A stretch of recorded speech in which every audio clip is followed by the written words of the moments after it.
This is Holy Faith Media.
Hello again, everyone, and welcome to the Frontline with Joe and Joe. Joe Pasillo, as always, joined by Joe Resinello.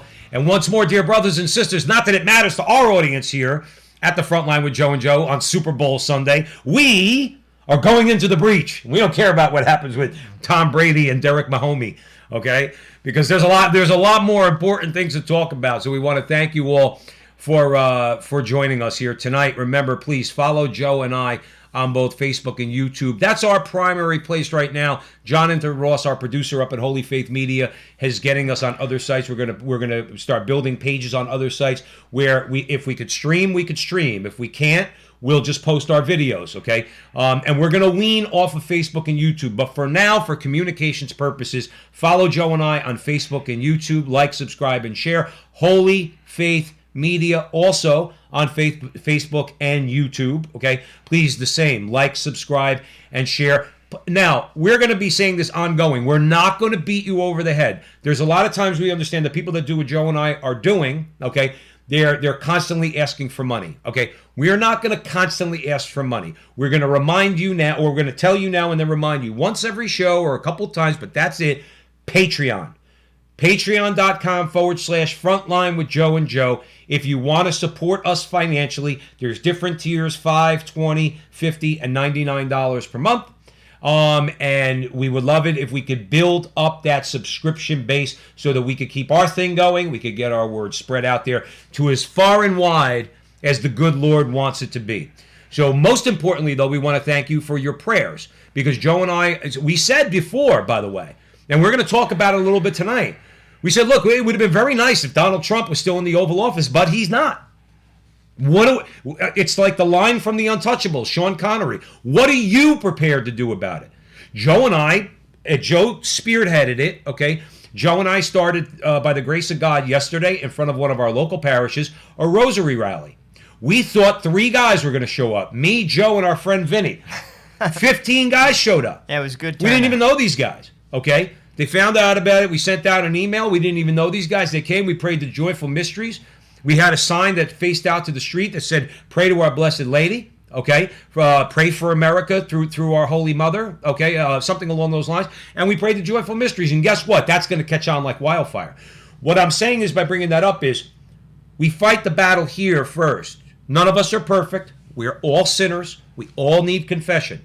So don't worry about it. We got plenty of planks in our own eye. But we do, while we're growing in holiness, we do have to fight this culture war. But it starts here, not in the Oval Office, not in the halls of Congress. It starts in your heart. It starts in your own home. It starts on a local level, okay? Like a local rosary that could catch fire and go all over the United States and all over the world. That's what we're going to pray for that. Okay, particularly for Catholic men and other Christian men to pray to God to fight this culture war, men of goodwill, and keep it moving forward. That's how one man becomes, as Joe said, like 10,000 men, because you have God's grace. And believe me, when you hear the stories we're going through tonight, there's some people that get it. There's some people that don't. But at the end of the day, to fight against the people that don't get it, we need God's grace. So we want to thank you all. Remember, follow us, YouTube and Facebook, Holy Faith Media, patreon.com, Frontline with Joe and Joe if you want to contribute. Having said that, Joe Resinello, where are we headed? Well, we're going to try to start off on a positive note. We want to highlight some things that we could be doing, because sadly a lot of people are discouraged by the current events that are taking place, and rightfully so. We want to note some things that could lift us up a little bit. Because clearly, I mean, the culture is leading many people astray. But resistance is made possible through holiness. That's the title of our show today. Resistance is made possible through holiness. Anger and despair are temptations from the devil. Jesus taught us a better way to pick up his cross and follow him. So we want to give some helpful hints, some helpful guidance to our listeners to basically navigate this very difficult time. And there's some very practical things that we're going to go over, some very practical things that we could do to begin to take up our cross. Very practical things that are imminently doable. Go ahead, Joe. So basically a good place to start is to know this. Everything is happening under God's watch. So we should be at peace. Jesus tells us, you do not realize now what I am doing, but later you will. That's in John 13:7. He also said this in it's also in Romans 8, verse 28. And we know that in all things God works for the good of those who love him, who have been called according to his purpose. We should be at peace. God has a plan. It's our job to just do our part and be faithful. That's it. Trust him. You were put here at this place and time. You were in history. You weren't put here arbitrarily. God is the creator of the universe. God created you, and God decided in his eternal wisdom, divine wisdom, to put you here in 2021, to be in this position. And everything that's being put in front of us right now is a choice. Everything. We've said a million times on this show at the Frontline with Joe and Joe, there is no fence sitting. If you're fence sitting, okay? Now, as far as we're concerned, we think you're doing yourself a tremendous disservice by fence sitting, okay? But as far as the other side is concerned, as far as the forces of death on the other side of the culture war are concerned, you're sitting on the fence, they're going to force you to make a choice. You're either with us or you lose your head. That's the truth. So choices need to be made. Also, we can hate situations, but we can't hate people. Pray for the players, regardless of their politics. Can I comment on that? Absolutely. All right. Somebody who we're following, who was also broadcast on Holy Faith Media, is Tim Flanders. I watched a video from him the other day. I might have mentioned it already on our show. I like Tim. I watch his show, and hopefully we could, and Joe and I and Kennedy Hall, we could all talk, do a podcast, on a particular topic or whatever. But we'll get together. Tim made a good point. He gave a video. This was from a couple weeks ago, where he said, if you are trying to fight this culture war, and I'm paraphrasing, he goes, and you're not doing it with love, if you lack charity in your heart, you're not doing what God wants you to do. And nobody needs to learn that lesson more than me. Okay? No, as Joe's right. We're fighting against ideas. Remember what St. Paul said. We're not fighting against flesh and blood. We're fighting against principalities and powers and spiritual wickedness in high places. But we must do it with love of our fellow neighbor. With love of our neighbor, love in our heart. No, it's very important. Charity with truth, because truth without charity, that's only serving you. No, I get it. That's only serving, and we're not here to serve ourselves. Go ahead, Joe. Because you could be completely right and still wrong. You know what I mean? Like I always ask myself, this is years ago, different things I've done for the church in my life. I'm 50 years old. I've been active from my 20s, doing different things, teaching ministries and whatnot. Why am I doing this? Why am I doing this? This is something you always have to ask yourself, no matter what you're doing for God. Because I'll tell you this, when you lose yourself is when God really works. John the Baptist said that, I must decrease, he must increase. In my personal opinion, that's one of the most important things said in the entire Bible. It's the way to heaven. Everything we do, it can't be like, oh, I'm smarter than this person, or I'm going to I'm going to make them look stupid, or I'm going to that's not why we do anything, and we can't hate people. Take Joe Biden. We have to pray for him every night. Now, as far as positions go, I have every right to respectfully disagree with them, and in fact, I even have a right to criticize them. Of course. Respectfully. However, we can't hate people. No. Can't hate people. I just want to comment, Katie, one of our first followers. Hi, Katie. She's in the chat room. She says, sometimes I get down because my family are oblivious to what's happening.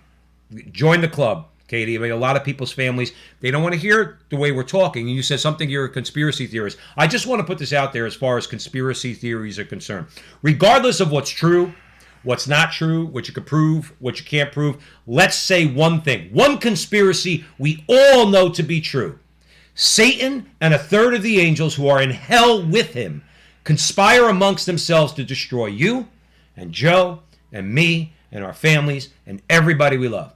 That's the conspiracy you know. You know that one, okay? You don't need anybody to connect the dots out there in the internet and tell you that this is happening and that's... And it says some of it might be true, some of it not. I don't know.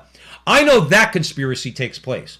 Therefore, that's why we're doing this video and we're starting with this story. Because I know that they are conspiring against my soul, the souls of the members of my family, okay? Then I have to come up with a means by which I could fight against that conspiracy. Hence, personal holiness. Starting there. Personal holiness. And guess what? If you fall short, the good Lord and his church gives us confession. We are all sinners. That's why Joe's always saying, go once a month, even for venial sins. Go get the grace. In other words, so that when you sin and fall, bring it to the Lord and get back in the fight. So I just wanted to bring that out, Katie. That conspiracy actually is taking place. That's the one we're talking about fighting against tonight in particular. Also, every disappointment is an opportunity for grace. We can offer up even the little irritations or our intentions. You know, God works in mysterious ways. He makes crooked lines straight. Again, trust the plan. Trust the plan. You see, the disciple, originally the apostles, they didn't actually. You know, God tried to show them. They lack faith. They were human. I'm not pointing fingers at them. But, like, trust the plan. You know, they thought everything was lost when he was killed. That was just the beginning. It was just the beginning. Trust the plan. It's for us to be faithful. That's it. Do what you can do. Leave the rest to God. That's it. That's it. You know what I mean? Doesn't matter who's in the White House. You know, on our Crusade Channel show, what I said, nothing is changing for me. I'm going to do the same thing, whether Donald Trump's in office or whether Joe Biden. And at the end of the day, what would you have gotten from Donald Trump? You would have gotten some better policies, okay, just on the political level, more judges, okay, and we're going to talk about a couple of examples of that, okay, and why that was important. But at the end of the day, they were fighting him so much tooth and nail. There was only so much he could do anything. Anyway, but what we could do, the possibilities are endless. Why? Because we have God on our side. We are fighting against the godless. Okay? And again, we say that with love. We tell them that because we love them, not because we hate them. They need to have God. And we need to say that and convince them. And don't think that we say that on the show all the time. Don't ever in your mind say to yourself, well, that person is beyond conversion. That person is beyond repentance because they're so deep into it. I will say 3 words to you. Dr. Bernard Nathanson killed 60,000 babies in the womb. Okay? He championed abortion. In other words, he was a big supporter at the time of when the Roe versus Wade was just a case before the Supreme Court. He converted from his pro-death position to his pro-life position, and he died a Roman Catholic. Now, that guy, a lot of people would have said, he's beyond redemption. Okay? But obviously, he wasn't. Okay? So your prayers, and what, not just praying for yourself, and that's important, all right, to pray for grace and holiness and everything else and some of our temporal needs, but to pray for other people, to pray for your enemy. Why did Jesus say it? Because it was easy? No, because it's hard. I'm not going to lie. I find it very difficult to pray for Nancy Pelosi. I do. Okay? That doesn't take away from the fact that I need to because I love her. In my heart, no matter what my emotions say, no matter how angry she can make me, let's say me and the rest of us, you still have to pray for her. We all do. We have to also accept reality and navigate our place in it. Listen, you got to live in the real world. We're called to be in the world, but not of the world. We're not called to be on a hill somewhere in West Virginia hiding. We have to be in the world, and we have to witness in the world. Catholics were not meant to be comfortable. Christ wasn't comfortable. It's not the way of a Catholic. We're to be salt and light in the world. That means in your job, in your neighborhood. Your life should be a light, a beacon to others. But you have to accept the reality of you are in the world. This is not heaven. It's not going to be comfortable, and frankly, it's not going to be easy. I'm going to paraphrase Ralph Martin. We did an interview with Dr. Ralph Martin, right? Mm-hmm. Dr. Ralph Martin. It's on our YouTube and Facebook page and on Holy Faith Media. If you look it up, I just saw an interview he did, a 15-minute interview with Raymond Arroyo on The World Over on EWTN.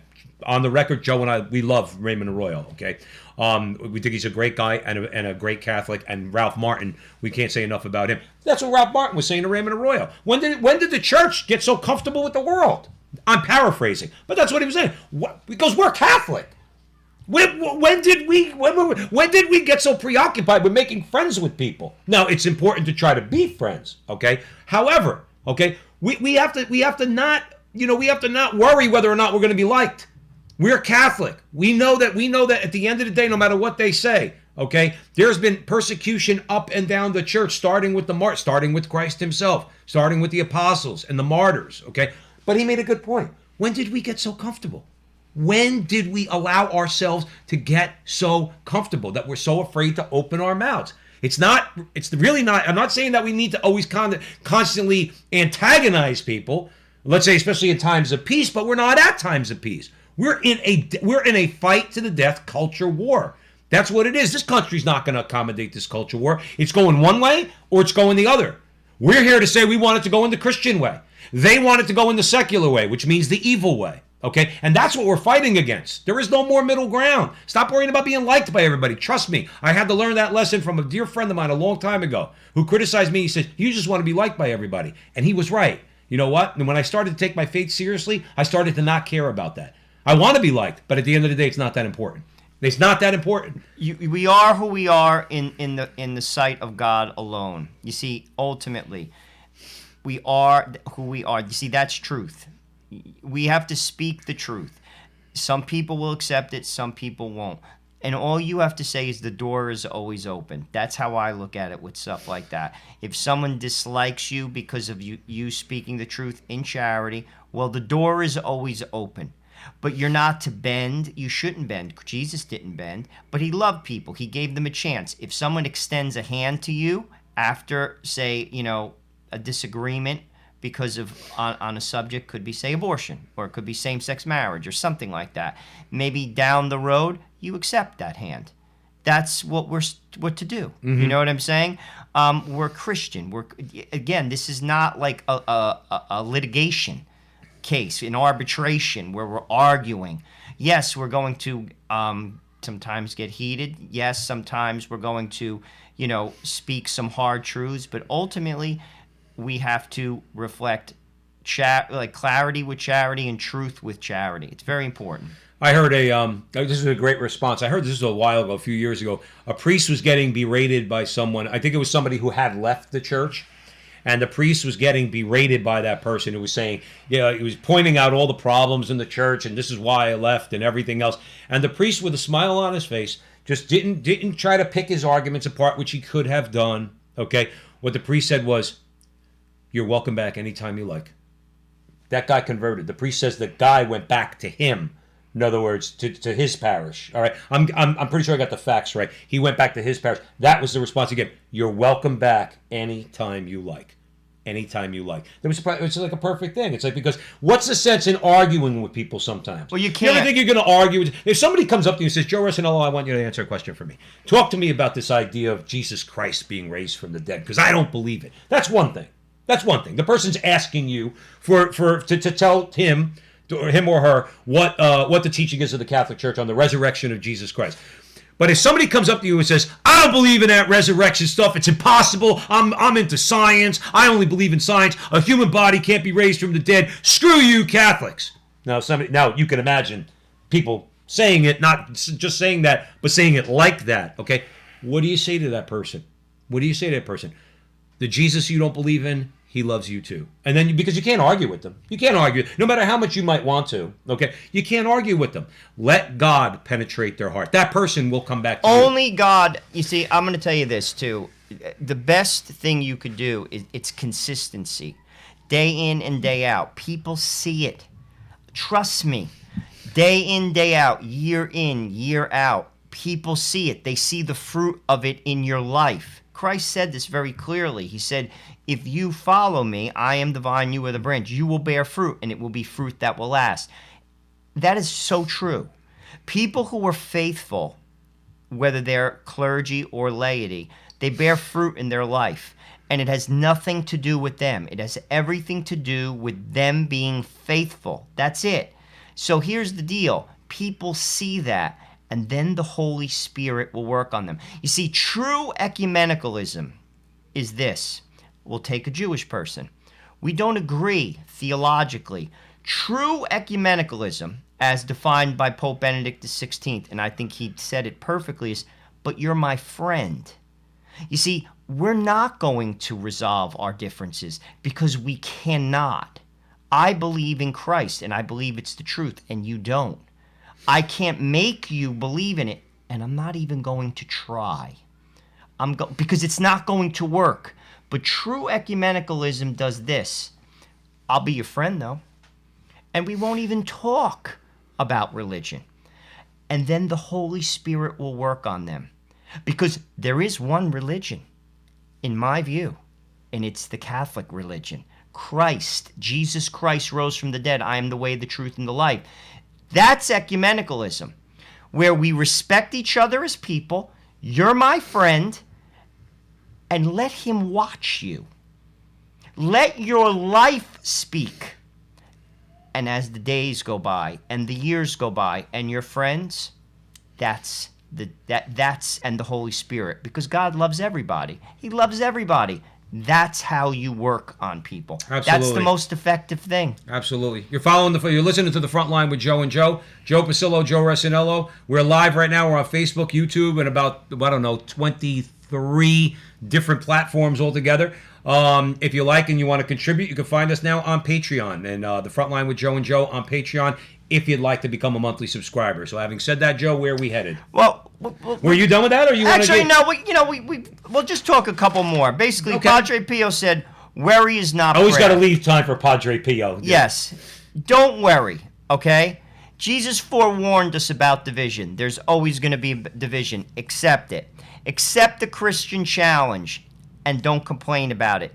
Keep the faith, and remember, you could do more things during this time. Pray more, adoration, go to adoration more, or go to adoration, fast, read the Bible every day, perform acts of mercy. Up your game. These are things you can do. It will lift you. It won't bring you down. Well, prayer is obviously central. You have to be praying every day. In an ideal world, like I'm doing Exodus 90 right now, now that calls for a holy hour, all right? And that does cut into your day, but that's okay. Some people can do the whole hour. Some people can pray the hour throughout the day. Having said that, prayer is central. Very much There's so. ascetical practices that could start to wean you off of things that you maybe subconsciously do or unconsciously do that might not be great, might not be sinful, but might not be great for you, okay? There's a whole regimen, some exercise to get our bodies going and get our bodies in shape. That's a great way to start. Lent is coming up. What do you always say?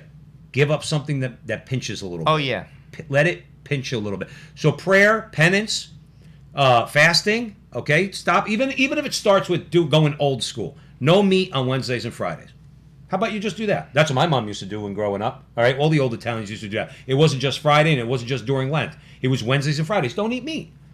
Joe, what do you have? Peanut butter sandwich? Peanut butter and jelly sandwich, or a tuna sandwich? Or something along those lines? And it doesn't have to be like a crazy, you don't have to, God, sometimes people get wrapped up into the action. It becomes like a strength competition, like you're trying to bench press 300 pounds or something like this. Do something. You don't have to, it's a personal thing, but do it. God sees that. I'm telling you, it also builds discipline.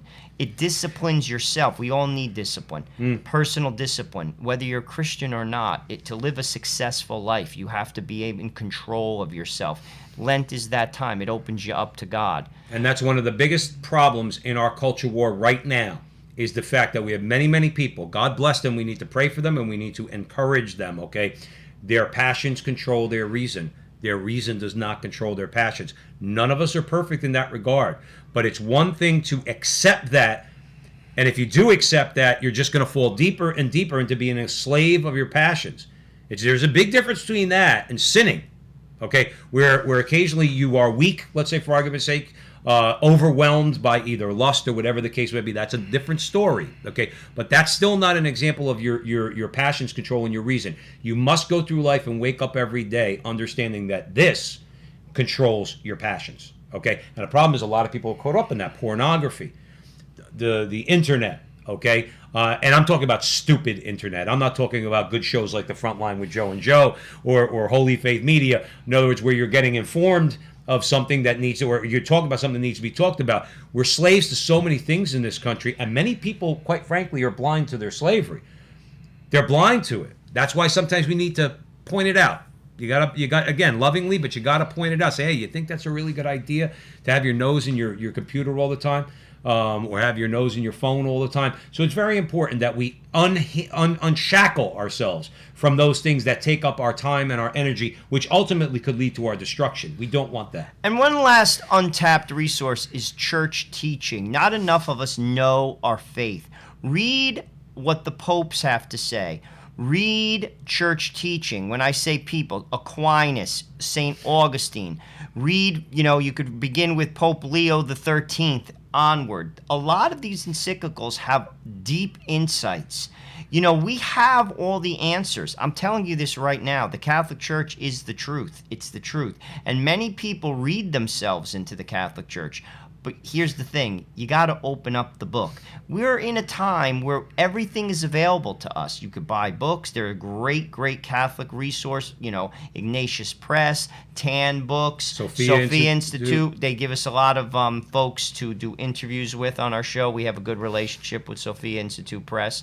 So I'm saying use the teachings. They're so rich. They're an untapped resource. It's a good thing to do during Lent. Pick up an encyclical, read the Psalms, read one of the early church fathers. It gives you the answers. It shows you there is no tension between faith and reason. Yeah, no tension whatsoever. We spoke to E. Michael Jones about that. There is an interview from a few months ago on both Joe and Joe's page on Facebook and YouTube and on Holy Faith Media. And I was just reminded to let everybody know this upcoming Saturday, February 13th at 5 o'clock in the afternoon, we're gonna have a conversation with E. Michael Jones and Dr. Marek Hodekiewic, okay, who fought together in Poland to defeat gay marriage. Now that's pretty big, okay? And Poland's one of those countries that we want to talk about because they are actually stepping up. They are fighting the culture war on a national level. They're fighting against the EU. So is Hungary. So is Rick DeSantis down in Florida. But anyway, we want to keep it with that. E. Michael Jones, 5 o'clock this Saturday with Dr. Marek Hodekiewic. That's going to be a barn burner of a conversation. Oh, that will be. Yeah, and again, we're bringing up, somebody, Holy Faith Media reminded me, E. Michael Jones talks about that all the time. If we don't get to the point as individual people where we realize through God's grace that our reason controls our passion, we cannot fight this fight. We can't do it. We got to get that straight. So ask God for the grace to start thinking that way and start, more importantly, acting that way. This is a great story we came across. This is the CEO from Gab. It's like one of the new social media platforms out there. He had a lot of very important things to say. He said, basically, we need to start building a Christian economy. I just want to give you some insight into this dude. His name is Andrew Torba. He's the company. This is what he says. He says the company we are talking about, obviously it's Gab, which is an online community where freedom of speech is paramount, with no fact checking of political opinions, news, history, math problems, memes, or anything like that. This guy, Andrew Torba, the CEO, when he signs his commentaries, this is what he puts. Love it. Christ, Jesus is king. This dude is so spot on. These are some of the things he said, and I have to read them because they're fantastic. He absolutely gets it. He said, recently his company has been dumped by a bank, a server hardware company, an infrastructure analyst, software operation, and an accountant. This is what he says. He says, this is what he basically says, all of this, he says, is God working to separate the wheat from the chaff. He's right. And you know something? It goes to what we were just talking about. He accepts the plan. You see, he accepts it. Christ said that you'll be persecuted. It's part of the deal. He accepts it and he trusts the plan. We have to too. We have to do exactly the same thing. He says this deplatforming inevitably reforms Gab into an even more resilient community, business, and platform. We don't just sit around and whine when things happen. We immediately go to work. Stop right there. Perfect. That is one of the biggest things. In other words, see, there's a lot of people who might look at our solutions here at the Frontline with Joe and Joe, particularly because we talk about God first and the necessity of praying to God to help us in this culture war, okay? That ain't whining. That's asking for the help that we actually need, which is supernatural help, okay? There's a lot of people out there, Joe. They're only whining. They offer no solutions. Even to throw out a solution that may or may not work, but at least to try. Like, we offer some solutions mainly because we're trying to encourage Catholic men and other men of goodwill, all right, to really step up in this culture war, okay? So what we're trying to do is offer solutions that can make you a better soldier in the culture war. But that's at least offering the solution. Prayer and fasting, okay? Getting yourself in better physical shape, reading more, as Joe just said, reading Augustine or Aquinas, okay? Even evangelicals and Protestants read Aquinas and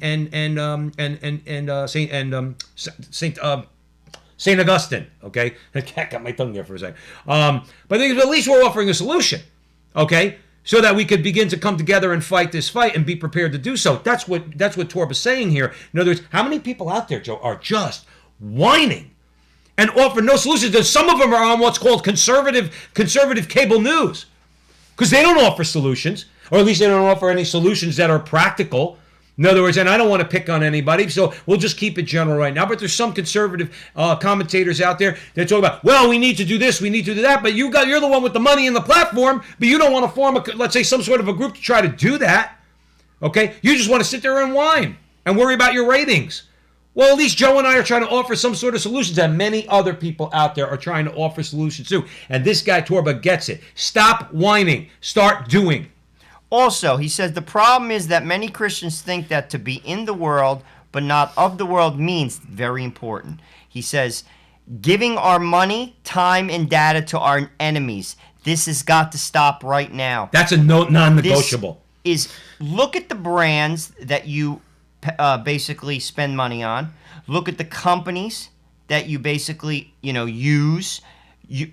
Go with local companies. Why do you give money to people that hate you? They hate you. I got news for you. Cut them off. Here's the biggest one, though, that bothers me. Okay, I can get, and real quick, Eileen's in the chat room. She said the U.S. Grace Force also has great warrior building programs. Absolutely. Father Heilman and Doug Barry? Absolutely, Eileen. So we highly recommend U.S. Grace Force. Don't leave here to go and watch it. Watch it after we're done. But what were we saying? No, it's saying not giving money to our enemies. Oh, they are our enemies. But here's an easy us. one. Let's say, for argument's sake, and I'm just going to concede for a moment, you want to buy a product on Amazon because Amazon's the only one that has it. Okay, we have to get away from Amazon, but leave that aside for a second. Okay, it's a product you need. You're going to get it from Amazon. You have it delivered. Okay, fine. Okay, I understand that to a certain degree. Why do we even think about putting money in Hollywood's pocket? Why do we give it to Disney? Why? I got rid of Hulu. My wife wanted to watch the Super Bowl because she's a Brady fan. She's a New England Patriots fan, so she wants to root for Brady, okay? We haven't watched football all year. She wanted to watch the Super Bowl, okay? Do you know what kind of a problem I had? Because I got rid of Hulu, okay, and I was trying to find the Super Bowl using the smart TV without Hulu. Guess why? Because Disney owns Hulu, and Disney is our enemy. So what did I do? I don't spend $60 a month anymore on Hulu. Okay, and I have another service now, and we had a hell of a time trying to find the Super Bowl for my wife, but we found it. My point is, drop the hammer on them. Now, it's just $60 from Joe Pasillo, but what if it was $60 million from 1 million people that can hear our voice and say, you know what, I don't want to put money in Disney's pocket. There's such easy ones that we could do. Hollywood's the easiest one as far as I'm concerned. I agree. It's so hard to fight against the public education establishment because you're dealing with law and contracts and judges that stand in the way. And then there's so many different things like that. Hollywood, that's a choice. That's an easy choice. And like I said, they hate you. They're poisoning our youth. In plain English, why do you give them money? This is what Torba said. He says, I'm in the process of transitioning every part of my financial expenses to support Christian businesses, Christian media companies, Christian content creators, and Christian people. I'm done giving money to the enemy and funding the destruction of our country and values. I encourage everyone else to do the same. If they are not serving God, they are serving Satan, and I'm simply not going to fund that activity. Hold on. Boom. That Mic is it. drop. That is it. I got news for you. Stop giving them money. Yeah, but if you call Hollywood Satan, I just want to let you know they're going to say that you're. They already know that we're. I guess what? Oh, they hate us. They hate us anyway. They'll call us all sorts of names that we don't want to use here because we don't want to get Holy Faith Media deplatformed. But you're definitely part of that Q group. In other words, that one that's going around. Because for you to say that Hollywood serves Satan, okay, that would definitely got us in a lot of trouble. And we don't care. We don't care. Okay, but the thing is, but yeah, and he's got it exactly right. If you're not serving God, and very simply by cutting these people off, just very simple. I'm telling you, this is because here's the thing, guys. We talked about being in reality. I'm going to give you reality. Corporations care about money. That's it. All these woke corporations, you take away their money, they will immediately drop the woke issue. Guaranteed. Look at the NBA. We bring it up all the time. Perfect example. Perfect example. Right. I'm telling you this right now. You're not going to see Black Lives Matter Inc. sprawled across the basketball court next year. It was a loser. Because it's a loser for them. They get to say and they get the virtue signal and say, we supported all the social justice. We supported Black Lives Matter. But now we got to get back to making money because we lost 30% of our fans and we lost 30% in our ratings. When we need to get that money back. And here's another thing, last thing I want to touch on with Torba. He says this: we're commanded to hate which is evil and not fund it and give our time to it. You see, there are bad things. Call them out. Don't support them. I'm telling you this. This is a step, because I'm going to tell you this. We're going to sign a petition. Do this. Who cares? Those people just laugh at that. You know who does it effectively? I will say. And he gets, what he does is he doesn't get you to sign a petition. He gives you the person's email so that you can bombard them with email, and all of a sudden they got 100,000 emails in their inbox, which they probably don't want because it's from guys like us. Okay, Bill Donahue. And guess what? Now you see, you have to watch who's successful and who's not. Conservative boycotts are never successful because they're disorganized. Okay. It's just like a patchwork of different groups. It's disorganized, and you have other conservatives, like conservatives on Fox News, let's say, that tell you that boycotts don't work because they certainly don't want to disrupt the free market, because that's the knee, or that's the idol that they bend their knee to. Okay, but Bill Donahue will say, here's a woman putting across legislation in Missouri. In other words, that's going to fund Planned Parenthood or something, or do something crazy in the transgender arena, right? Here's her email, and let her know what you think. And then 2 weeks later, he comes on, you get a report from Bill Donahue and says, they backed down in Missouri, and that bill was pulled. Now, why am I bringing it up? Because you know that state assembly person or that state senator got so many emails, and they said, I can't deal with this stuff. And they pulled it. See, now that's not signing a petition. That's sending an email to an elected representative, and I remember I did it one time. I forgot what the situation was. They were picking on the Catholic Church, and I just sent an email. I said, Dear so-and-so, leave my Catholic Church alone. Sincerely, Joe Pasillo. And I just sent it. Good. But my point is that it worked because you contacted them directly, and you let them know what you think. Now, that's different. You're right about signing petitions. Petitions don't mean anything. I could write my name. I could write 100,000 names on a piece of paper. That doesn't mean anything. Either directly get in these people's faces, let's say through an email campaign, or more importantly, take their money away. Take their money. I'm telling you, that's the key. And the banks are next. The banks are next. We're not going to cover it tonight. All of a sudden, Bank of America is giving the Department of Justice the banking records of people that were in D.C. on January 6th. Are you smoking crack? And then they tried to legalize it. They tried to give you the legalese. Well, we are heavily regulated. A, that's a violation of I don't know how many different amendments to the Constitution. You're violating my privacy. You're giving my information to the DOJ. I can't even believe this is going on in this country, dude. I'll be truthful with you. Even if you're an objective Democrat, this should disturb you. This is absurd. I can't even believe that this is going on in America right now. I really can't. Right. I'm sorry. And the problem is we're allowing it. Now we're allowing it on a bunch of different levels, political, but now we're talking about in the area of economics, where we have control over the money we spend. Okay. We just have to start spending it in the right way. We have to be good stewards of our own money. Okay? Absolutely. So, and again, might start with just you yourself, just saying, you know what, I found out this company's really not doing it right. Like, I'll tell you right now, Bank of America should be dropped by everybody listening to our voice. Now, I recently got rid of Bank of America for my mom for a couple of different other reasons, but in hindsight, I'm glad that I did. I would have dropped the hammer on them anyway. You're giving our information to the Justice Department because I was in D.C. for a rally with a sitting president of the United States? Is that some sort of a sick joke? That's absurd. That's what we're dealing with. So anyway, you're at the front line with Joe and Joe Pasillo and Joe Resinello. We are way, way, way into the breach. Please follow us on Facebook and YouTube at the front line with Joe and Joe. Follow Holy Faith Media on both Facebook and YouTube also. And please, if you like, when this video is over, stick with us to the end. We have a few more stories to cover. Share this video with your friends in your groups. If you think we have something to say, then by all means, let's get the message out there. This is a great story. Basically, they're talking about, this is about big tech and how we have to overturn big tech.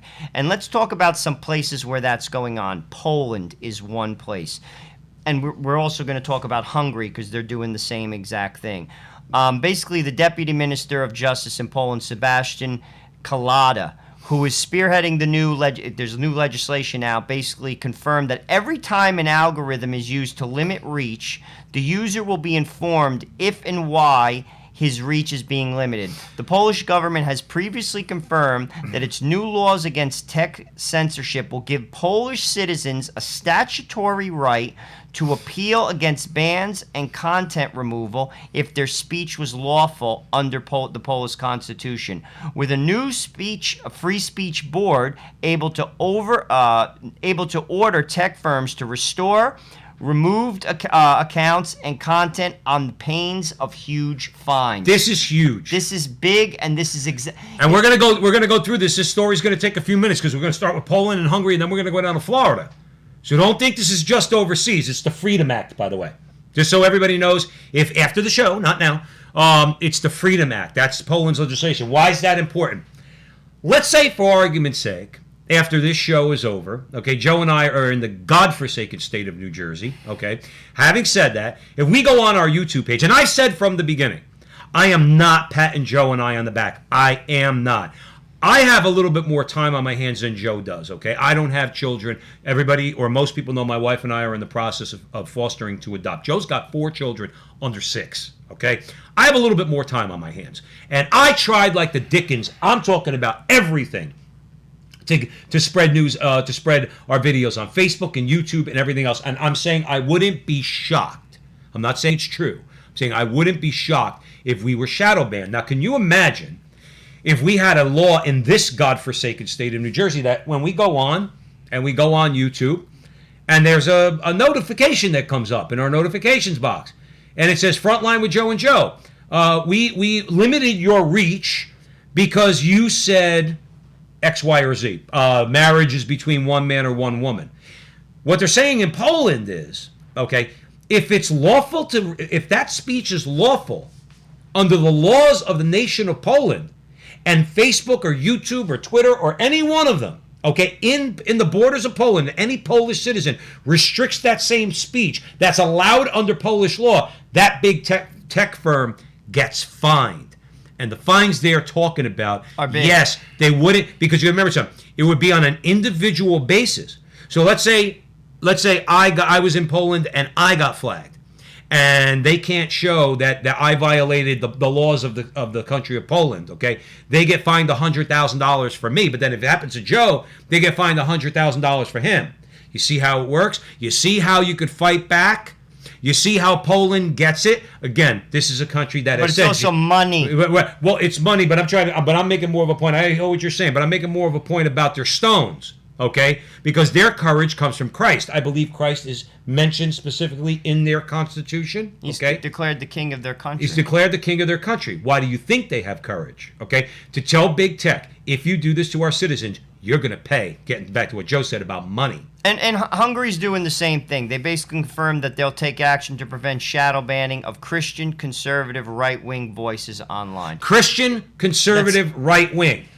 You just mentioned in America. You just described about 150 million people, 80 million of whom voted for the Orange Man. And sadly, the media has basically, this is the problem. They've painted these people as enemies. Listen, I don't agree with the left, but you're free to say it.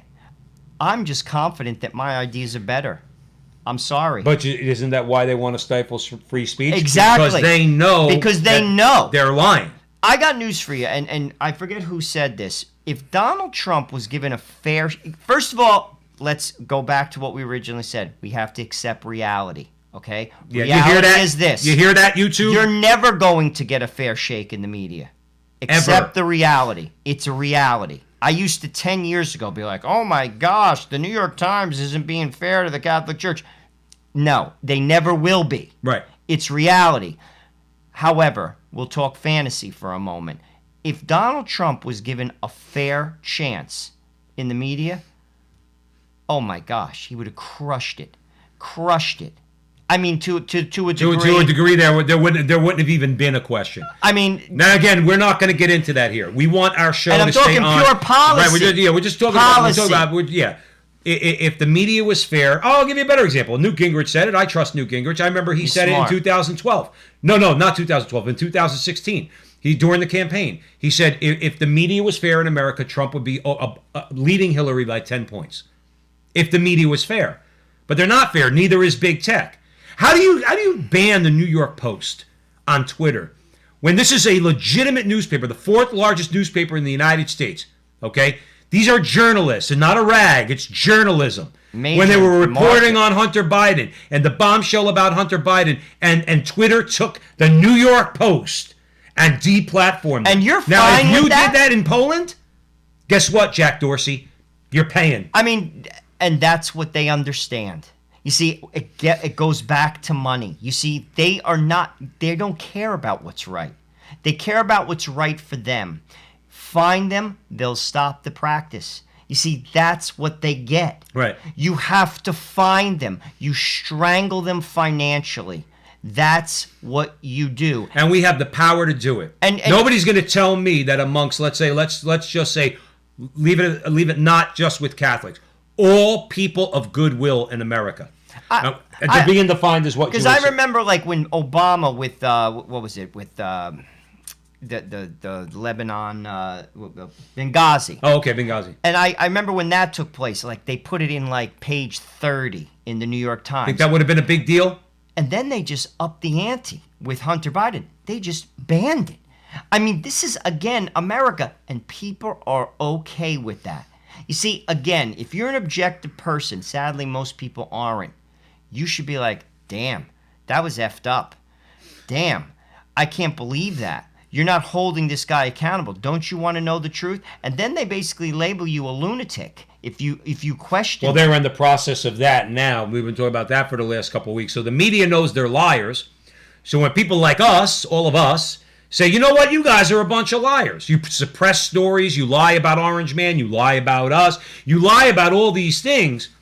Their only response, because they know, Jim Acosta in his heart knows he's a liar. He knows that. The same with Tapper and the rest of them. And Brian Stelter. They all know they're lying. They all know that in a legitimate debate, straight up debate, no filters, no nothing, straight up debate, somebody who's pointing out all their lies to them, that they will have no defense. So what is their defense?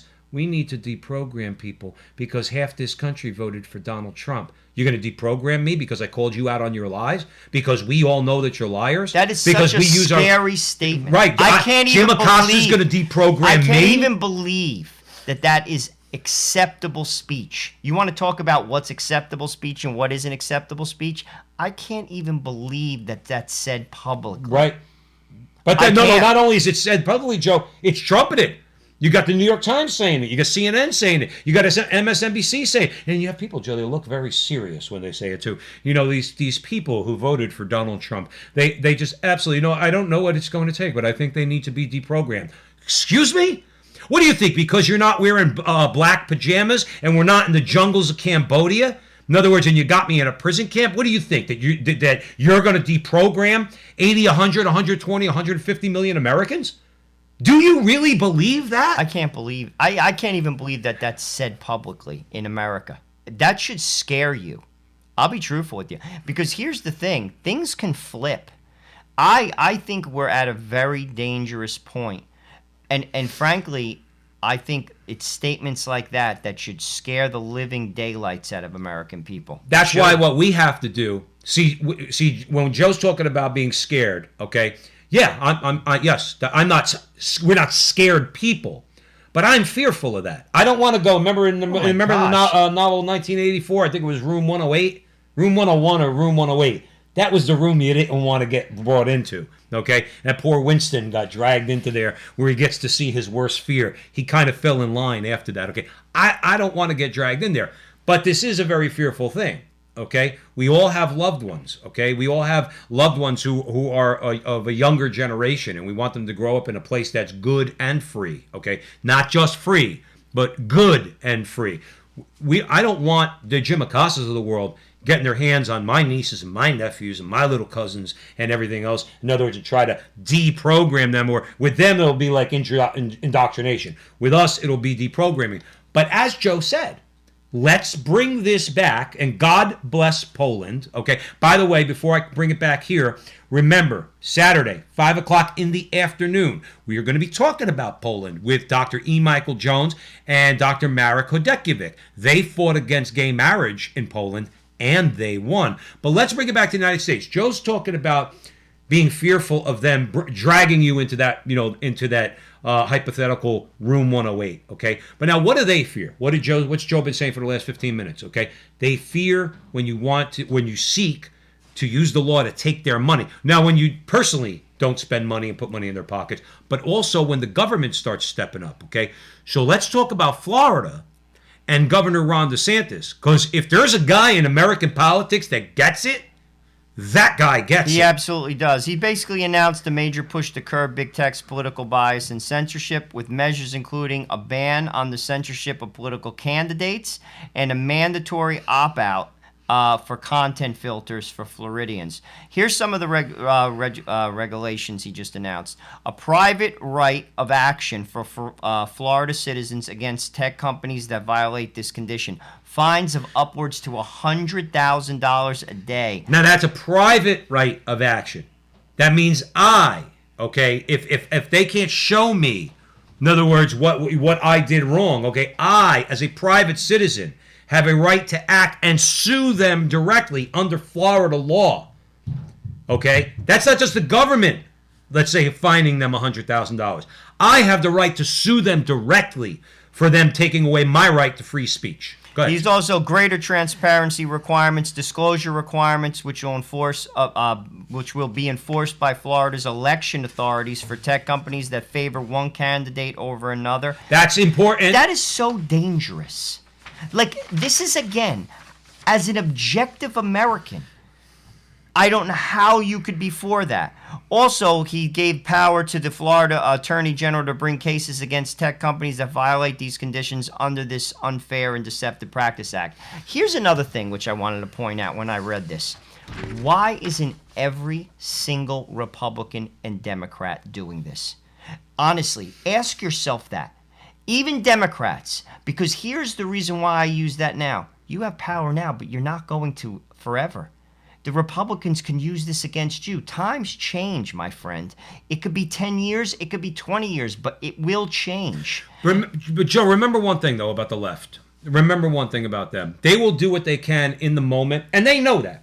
They know about the idea of the shoe being on the other foot, okay? Harry Reid is the one who ended the filibuster for judges. Big mistake, Harry. And McConnell turned around and he said, "Hey, I'm just doing what Harry Reid said was, did back in whatever it was, 2013. Same with holding hearings for Amy Coney Barrett. Mitch McConnell said, not Amy Coney Barrett, Merrick Garland in 2016, Obama's last year. And Mitch McConnell said, we're not going to hold hearings for Merrick Garland. Well, why are you saying that, Mr. Senator McConnell? Because we're invoking the Biden rule. We're invoking the Biden rule. That was what Joe Biden said over 10 years ago. So that's what we're using his rule. We're not making it up. We're using his rule. And again, they didn't know what to do. Okay? So the point is that, the reason why they know that eventually the shoe's going to be on the other foot and they're going to be in the minority. I'll ask all you and I'll ask Joe Resinello. What's the biggest reason why they know they could get away with it in the moment and then be able to change the narrative down the road? Press. That's it. The media. They know they have a willing media so that when they flip, when they know that most reasonable people like us would turn and say, well, wait a minute. You held a different position 2 years ago or last year or yesterday, okay? You held a different position yesterday. How are you changing it today? They know they could stifle our speech because CNN and the rest of them, all right? And I don't know where Fox News is. I haven't watched Fox News in I don't know how many months now. But MSNBC and the rest of them, okay, they're just going to let them go ahead and do it. It's one of the biggest reasons why the big media in this country, along with big tech, needs to start suffering fines like the ones DeSantis is going to try to impose on them in the state of Florida. But I think it's a big step forward. I firmly believe. No, he gets it. But he gets it, and at the very least, he's showing that they're fighting back.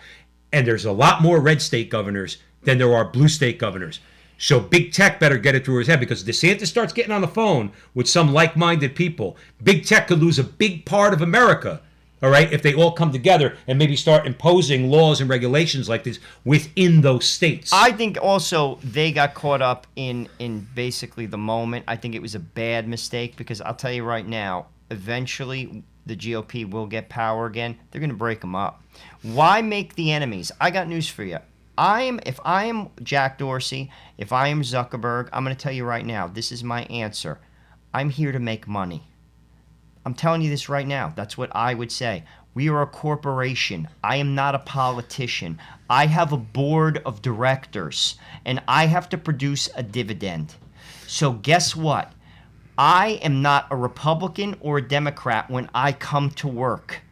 I am the CEO of this company, and I'm going to do what's best to make money for my shareholders. They're not being responsible, if you ask me. And if I was on that board, and by the way, Twitter's stock, after they deplatformed Trump and all the other stuff, it went down considerably. I would have had a fit if I was on that board. I would have been like, Jack, and guess what? They can do that. That's why you have a board. Right. I would have been like, Jack, stop being a politician and run the company. Or, Jack, we will throw you out of your own company. That's right. They can. And you know the statement they have to come out and make? Let's just say Twitter, because that's really where the heart of it is. Twitter, Facebook, and Google. Okay. The statement they have to make is very simple. Our platform is an open platform. We do not agree with much or most of what is said on our platform. But unless someone is inciting another person or group to violence, they're allowed to say it on our platform. In their twisted head, this is where the craziness, Joe. They actually believe. I actually think they're sincere in what they think that we are doing that. So if you say that marriage is between one man and one woman, that's inciting violence. Well, that's a violent statement. Or we know this, we've covered it on the show before, misgendering somebody. We've been told that that's an act of violence. And it's so you think that they honest to goodness, in their head, they believe, if you believe in traditional marriage, which by the way is a pervasive idea across the globe. Because it's true. A pervasive idea across the globe for centuries, okay? If you believe that, you are a person that is inciting violence. You're inciting hate.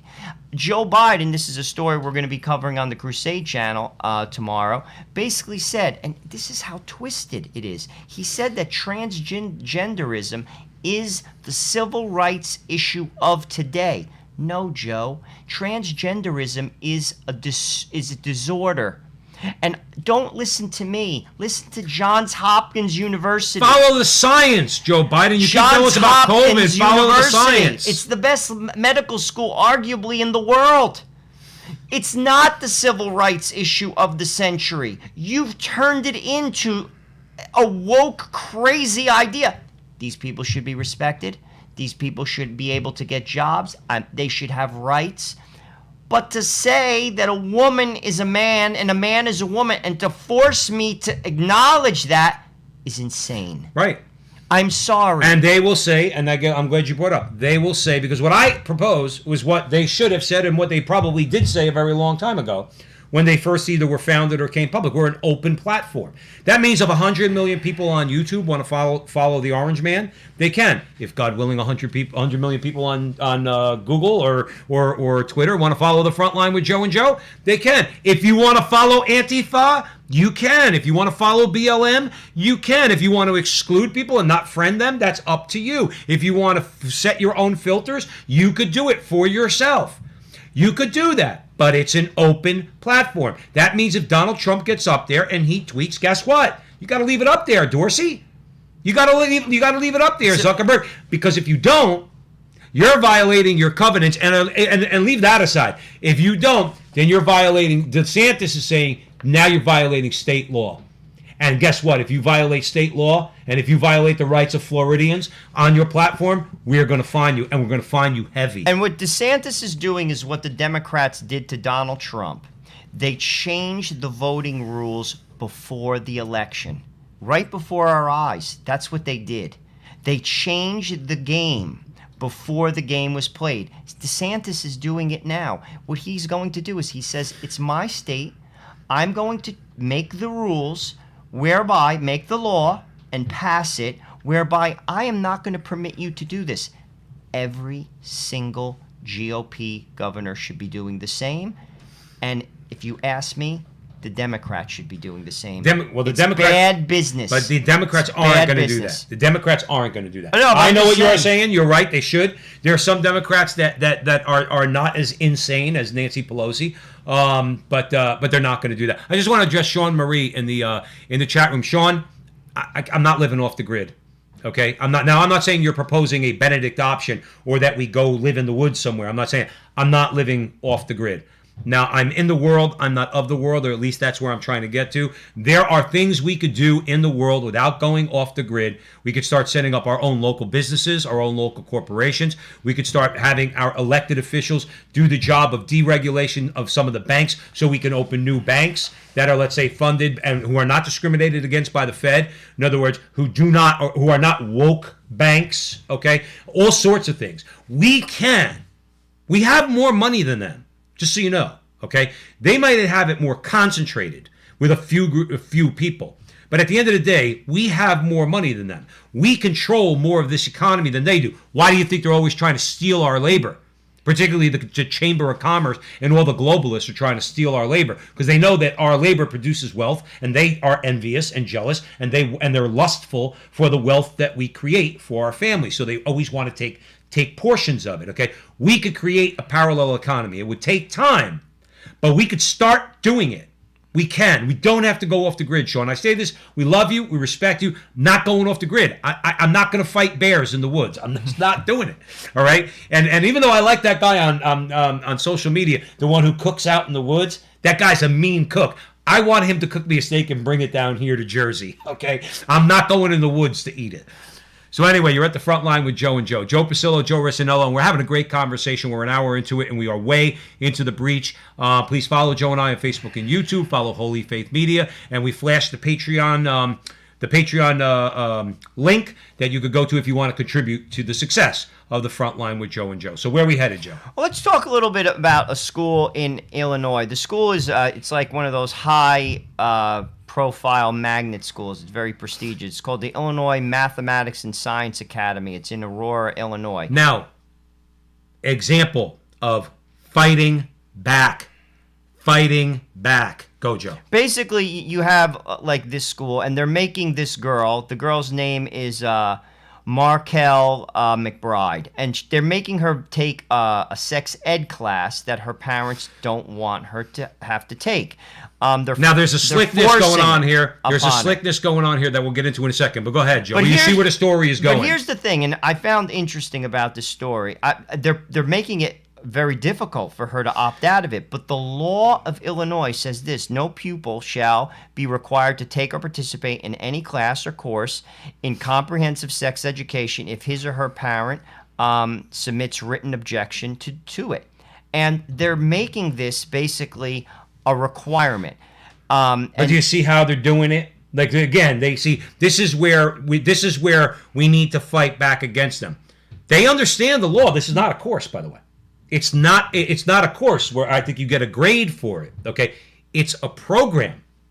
So it's a program. Remember when we were kids, the cop used to come in and he used to open his suitcase and he had the drugs. So he had the marijuana, he had the amphetamines, he had the barbiturates, he had all the drugs, and he explained them all, okay? That was a program. That was an after-school program or a during-school program. It wasn't a class, though. You didn't get graded on it, okay? And that guy used to come in every year. They're trying to say that this is not a class. She can't be penalized one way or the other. In other words, by a grade. Okay, it's a program. Go ahead, Joe. What's the reward if you go to the program, and what's the penalty if you don't go to the program? I mean, they're pressuring her that she has to take it. She has to complete the program or face punishment. You see, again, this is the thing that kills me about this stuff, and this is what should make you think. Okay, I am a Catholic man. I don't force myself on you. I don't. I'm telling you that right now. If you don't want to believe in God, if you want to live like a lunatic on this earth and do whatever the hell you want, which will ultimately destroy you, I'm just telling you that. That's a fact. But if you want to do that, you're free to. God gives us free will. Why are you imposing yourself on me? Really, honestly. Why are you imposing yourself on my kids? Because they're Marxists. No, I know that, and but this is what you said is 100% reasonable. I'm appealing to just people of objective, like who are trying, like any human. This is all I'm saying. Why are you imposing yourself in a public school where we all pay taxpayer dollars? We all do. I do. You do. Whatever you think, feel, politically, whatever. We all put that taxpayer money into the kitty. Why are you imposing your will on me? Because you're right. And you said the key thing. If you're talking to somebody who's reasonable, somebody who's objective, anybody who's promoting this program knows that Markel McBride's parents don't want her to be in this program. They know that going into it. They know they're going to get pushback. You're talking about a law that, by the way, just to show you how unpopular this stuff is, that's a law in the state of Illinois. Now, last time I checked, the state of Illinois is a blue state. As blue as it gets. But yet, in Illinois, there is a law that says unless you have written permission from the parent, that their child does not have to take that class. Now, that pertains to a class. They're trying to dress it up as a program, okay? But it shows you something. That even in Illinois, they don't go for this crap. Because parents are you see, this is because parents, even a liberal parent, if you push them back and say, "Do you want your 8-year-old son to come home one day and tell you, Mommy, I feel like I'm a girl"? It's also like, know what it is? These are things that they didn't. These, I'll be honest with you, where they overplayed their hand. And I'll give you another example. It's like kids' safety. You want to take away police or policing? What happens if at a school, because of your new programs, there's a shooting? Kids die, okay? Oh, they're going to blame the guns, whatever. Because the gun shot itself. My point is, we need cops. And you're talking about the safety of children. It's stuff like this that politics gets thrown out the window. talking about explicit sex to a child. Well, Joe, whether you're a Democrat or a Republican, that should bother you. Well, listen, just catch this crap for a second, okay?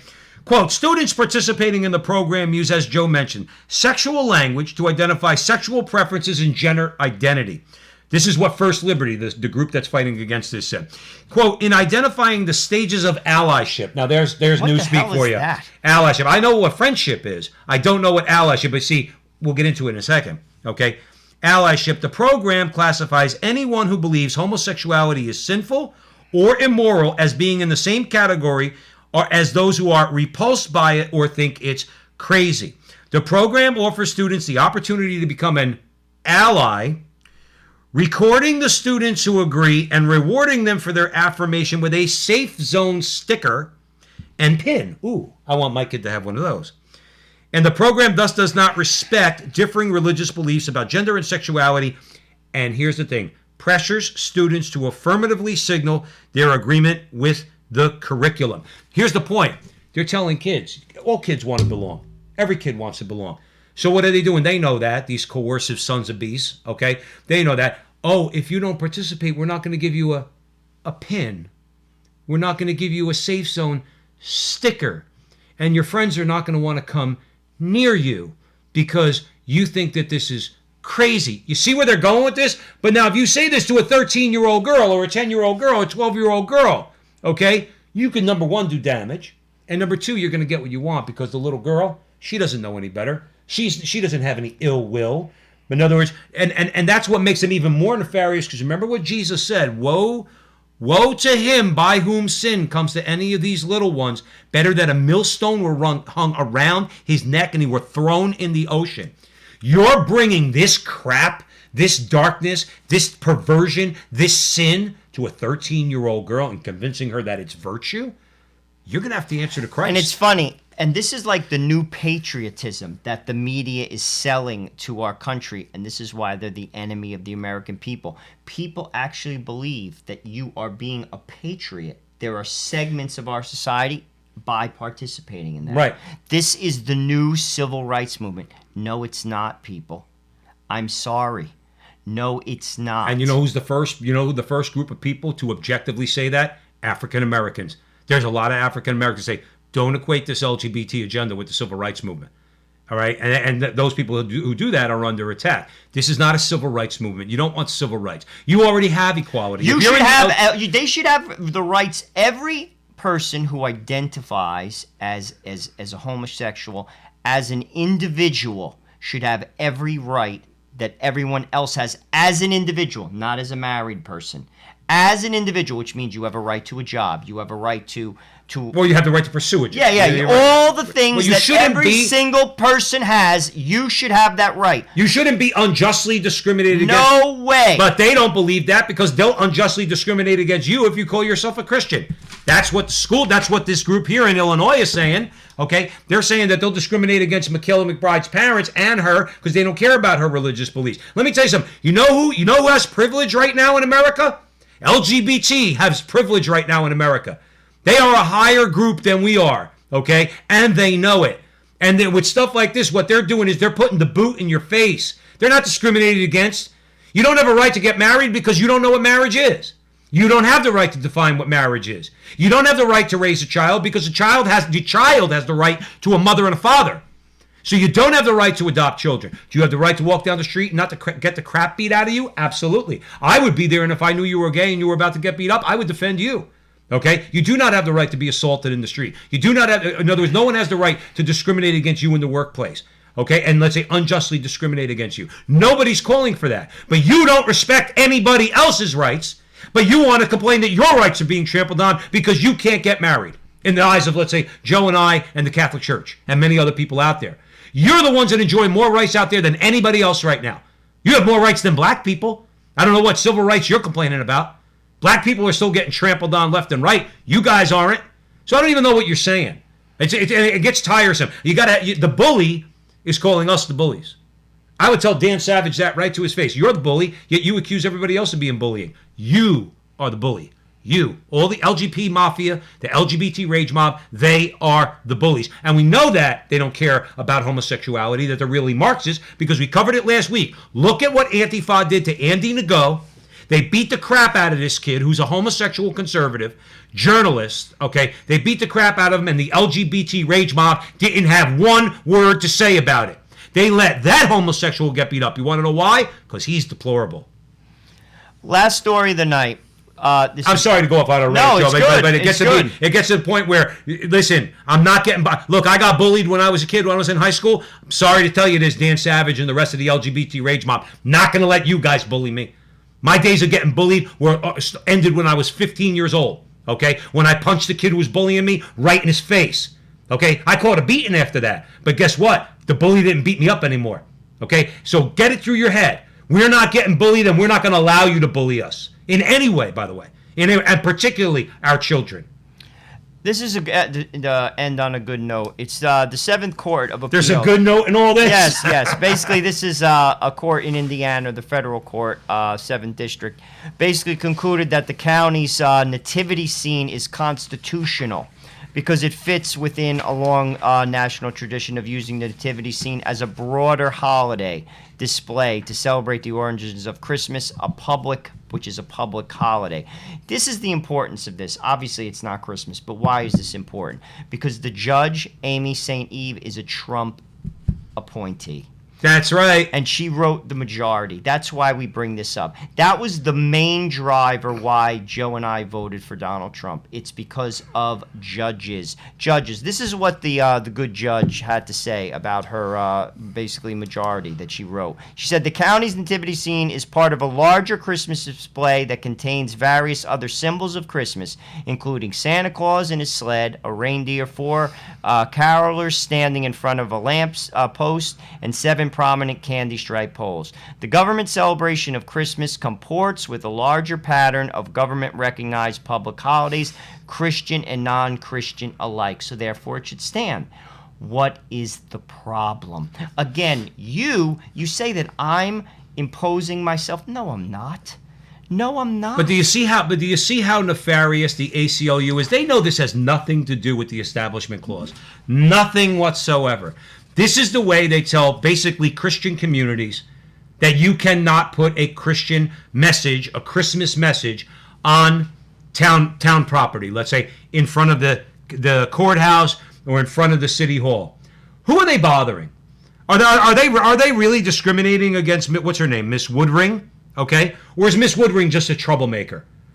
Number one. Number two, if your neighbors are so hateful to you, Miss Woodring, why would you live there? If they're such truly hateful people because they want to put a nativity scene, a creche, on the lawn of public property, okay, town property, in other words, why would you want to live there if they're such hateful people? Why don't you just move somewhere else? Why do you have to sick the ACLU on them? But I'll tell you what, in this culture war, it's them, the ACLU, and the SPLC, that have to get their butts kicked a little bit. And how do they do that? How do you kick their butts? Well, Trump did it. And to Joe and my credit, and to many people out there who said our primary reason for voting for Donald Trump was for the judges. Let me give you a little bit of a quote right here. Now, this is where after the ACLU, the Indiana ACLU, filed a lawsuit, okay, on behalf of Miss Woodring, okay, this is what they said. Quote, the addition of Santa and the carolers does not in any way minimize the religiosity of the display, as they are not integrated in any way into the display and are far removed from the creche and would not be viewed as a part of the display. Right, because Santa Claus doesn't belong in the creche, ACLU, nor does the carolers, nor do the candy cane beams or any of that stuff belong near a creche or inside of a creche. It belongs outside of the creche, but still on town property, you sore losers, you. But here's the thing. The lawsuit argued Tuesday's decision reversed a decision from April by U.S. District Court Judge Tanya Pratt, now wait for it, an Obama appointee, who ruled in favor of Woodring that the nativity scene did endorse Christianity and lacked a secular purpose. Do you understand that why it's so important and that we look on the last 4 years, take everything else and throw it in the garbage. Trump gave us 250 or more federal judges and 3 Supreme Court justices. Huge. If And you they don't know think it, by the way. They know it. That's They why they know want to it. pack the court. That's why they're trying to figure out ways that can possibly, don't ask me how, impeach Kavanaugh or impeach Amy Coney Barrett. You notice how they don't usually mention. How do you possibly impeach a judge How that do went you- through the process? I mean, How would they again, call you a hate? How do they say that you speak hate this because you're should Catholic? scare you. Again, as an American, these type of activities and statements should scare you.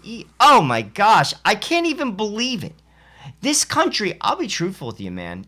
I have never seen anything like it before. I have never in my entire life. It is sick and sad. It really, really, really is. You know, like in movies, it's portrayed, or in neighborhoods, like you always had rival groups, like guys from that high school and guys from that high school, and every couple of weeks, because they're boys, they had to go out and they had to have a fight in the street. Okay, it was almost accepted, all right. And then the leader of one fights the leader of the other. He gives him a bloody nose, and then vice versa. 2 weeks later, okay, and it's all kind of normal. I don't want to normalize it, but the thing is, it's all kind of normal. And that's the way politics has kind of been, let's say, for argument's sake, at least for most of our lifetimes. Here's the difference. What it's turned into now is one of those groups, instead of taking it as kind of like almost like a ritualistic thing, a bunch of guys with one of the groups one day decides they're going to bring guns.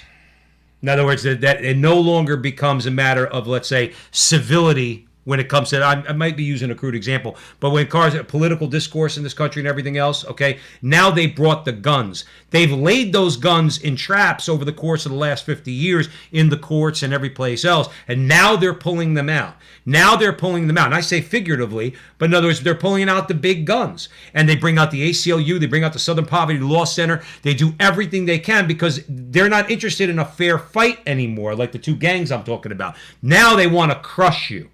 And how do they do that? They don't want any more fighting. What they want is their view of peace is to destroy every one of us. Therefore, they'll have everybody who thinks alike, and they'll have peace. I will say this. One thing I liked was that Beckett Law, which filed a brief on behalf of the group that owned the nativity scene. I love this. Joe's going to love this. You guys are going to love this. That owned the nativity scene also hailed the ruling as a win. Quote, the ACLU can't cancel the baby Jesus. Close quote.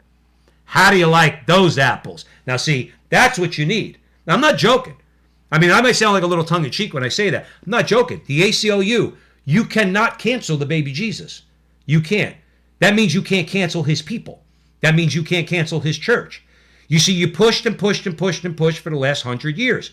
Now, because of Donald Trump, you got rid of him. I'll give you that much credit, but not before he did damage to you. What Joe just said, huge, those judges. And who you should blame for that? Barack Obama. Sure. Because he didn't fill his slots. He left them open for Trump. Someone dropped the ball. I have never heard anyone in the media blame him for that. Well, they're not going to because he's in charge right now, so they can't blame I know him for that, anything. but just so you know, that's his fault. He left those open. Someone wasn't paying attention. Big mistake. Huge mistake. Huge mistake. He mistakenly thought that Hillary was going to win. I don't blame him for thinking she was going to win. But you don't fill those spots? That was just dumb. Now, it's quite possible that McConnell might not have let those judges get through, but with Lindsey Graham on the in the Senate, I'm sure a lot of your judges would have gotten through. It's your fault, Barry. It's your fault, Barry Obama, that you didn't get your judges through, and that's why they took down Trump for 4 years, because they tried to stand in his way from getting judges on the courts. And again, I know a lot of people in the chat room, a lot of people in the media. Look, I'm somewhat disgusted with Mitch McConnell. Don't get me wrong. I'm disgusted with Lindsey Graham because they're just not consistent conservatives. But at the end of the day, for what Joe and I wanted, is two amongst many people who voted for Trump because we believed him that he was going to appoint judges from that list. Okay, we basically got what we wanted.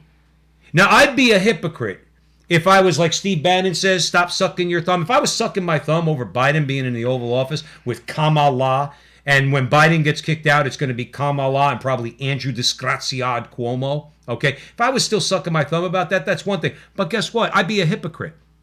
You know why? Because I said in 2016, I just want the judges. Well, guess what? We got a lot more from Trump, but we got the judges. In other words, and in the course of the next 2 years, We'll fight back against them, okay? They're not going to get everything that they've been threatening to do. They're going to get some of it, and it's going to be gut-wrenching, okay? But in 2 years, okay, in other words, when we take back the Senate decisively. And the House. I expect that as well. Then guess what? Biden gets no judges through. Because then the Susan Collinses and the Mitt Romneys, if they're still there, and the Lisa Murkowskis, the Republicans will have 57, 58 senators. And you know what? They could have their dissident Republicans. And Mitch McConnell, hopefully at that point, will go back to being firm on judges and consistently conservative and tell Joe Biden, don't even think you're getting a judge through. Don't even think you're getting one judge through. Not going to happen. That is something that we have to hope for. And then let's get a guy, who knows, it's premature in 2024. Hopefully we got a guy like DeSantis or a Kristi Noem or somebody like that. But that remains to be seen. The point is that with the judges in place, we have an aid to us in the culture war. We're seeing that. This nativity scene story that we found, okay, this has been central to the culture war since we were kids. They've been fighting about nativity scenes. And the ACLU swoops in, okay, like the communist anti-Christians that they are. Oh, you can't do that. That violates the Establishment Clause of the United States Constitution of the First Amendment or what, you know. So you can't do that. And they've been winning. Why? Because they've had the judges. Because conservatives for the longest time, they ceded the courts to the left. Well, guess what? Trump represents bringing them back, and let's get more power in this country to bring them back even more. But look at what happened in a major battle in the culture war. Christian nativity scenes on the lawns of town property. The ACLU got told, you can't cancel Jesus. Love it. Sorry.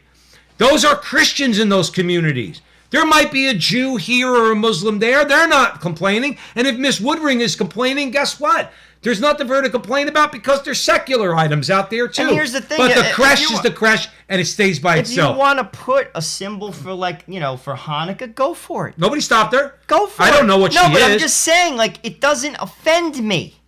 This is, again, why are you effing with me? You see, I appeal to all objective people on that. Why are you effing with my people? I'm not effing with yours. I don't care if you want to put something for a Muslim holiday on it. I don't care. Mm-hmm.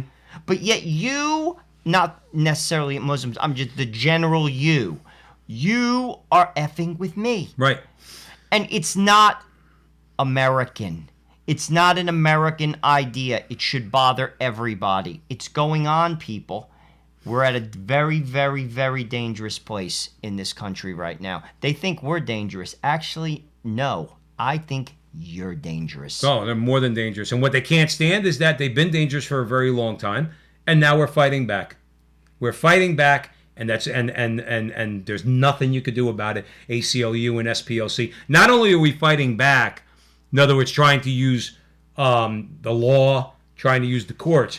We're fighting back against you because the more you call us racist, pick a name, anti-Semitic, homophobic, not that word means anything. It's a meaningless word. It's a leftist construct, the word homophobia. All of it. At the end of the day, whether those words mean anything or not, what you don't like more than anything else is we look at you right in the faces. That's irrelevant to us. We don't care. Hillary, by the way, she blew it up for you. She really did. That speech where she called us deplorable, she gave us the word that we can now apply to ourselves. So we don't have to go through the litany of words anymore. We just tell the ACLU and the SPLC, yeah, we get it. We know you told us we're deplorable. Now it's time for us to tell you we don't care. By the way, we're filing a lawsuit against you, ACLU. We're filing a lawsuit against you, SPLC. I don't know why anybody hasn't filed a lawsuit. Maybe they have, and it's not widely known, against the Southern Poverty Law Center, the Anti-Defamation League, and the ACLU. And let them know. You cannot just call people racist because you want to. You can't call people names and libel them and defame them, okay, and detract from them in public without a lawsuit. I don't know why anybody's not filing lawsuits against them and taking them to court and making them pay through the nose. They have lists, you know. They have lists of people that they say are anti-Semitic because they say something critical of the state of Israel. All right, or come up with another name to call them. I don't know why there isn't lawsuits filed against them, left and right, especially the SPLC with their stupid list. They say, who are you to put me on a list? We'll put you on a list. How's that?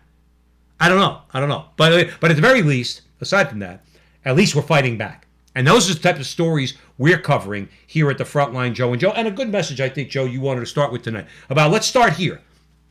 Let's start here. Societal change, okay, starts right here in the human heart.